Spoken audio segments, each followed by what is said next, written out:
کس مشہور مسلمان اردو شاعر کی لاش کو جلایا گیا ان کی وصیت کی وجہ سے؟ نون میم راشد۔ بہادر شاہ ظفر کے دربار میں کس شاعر کو مرزا غالب کا حریف کہا جاتا تھا؟ ابراہیم ذوق کو۔ اردو کے پہلے شاعر امیر خسرو دہلوی کا اصل نام کیا تھا؟ ابو الحسن یمین الدین خسرو۔ اردو افسانہ نگاری کا شہنشاہ کس کو کہا جاتا ہے؟ منشی پریم چند۔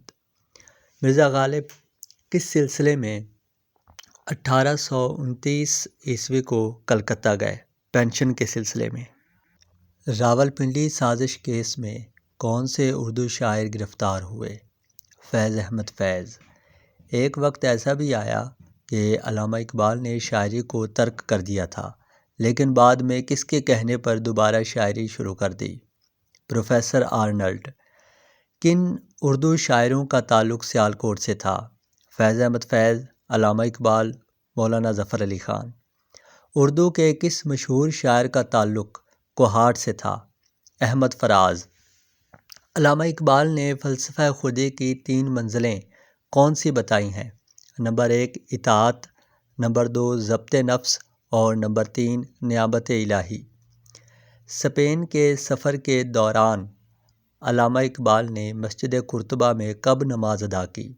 1933 میں۔ زندگی سے ڈرتے ہو کس کی مشہور نظم ہے؟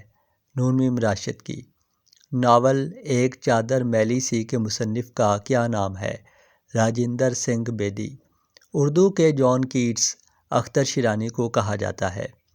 ایران میں اجنبی کے مصنف کا کیا نام ہے؟ نون میم راشد۔ اردو کی پہلی گرامر کس نے مرتب کی؟ انشاء اللہ خان انشا نے۔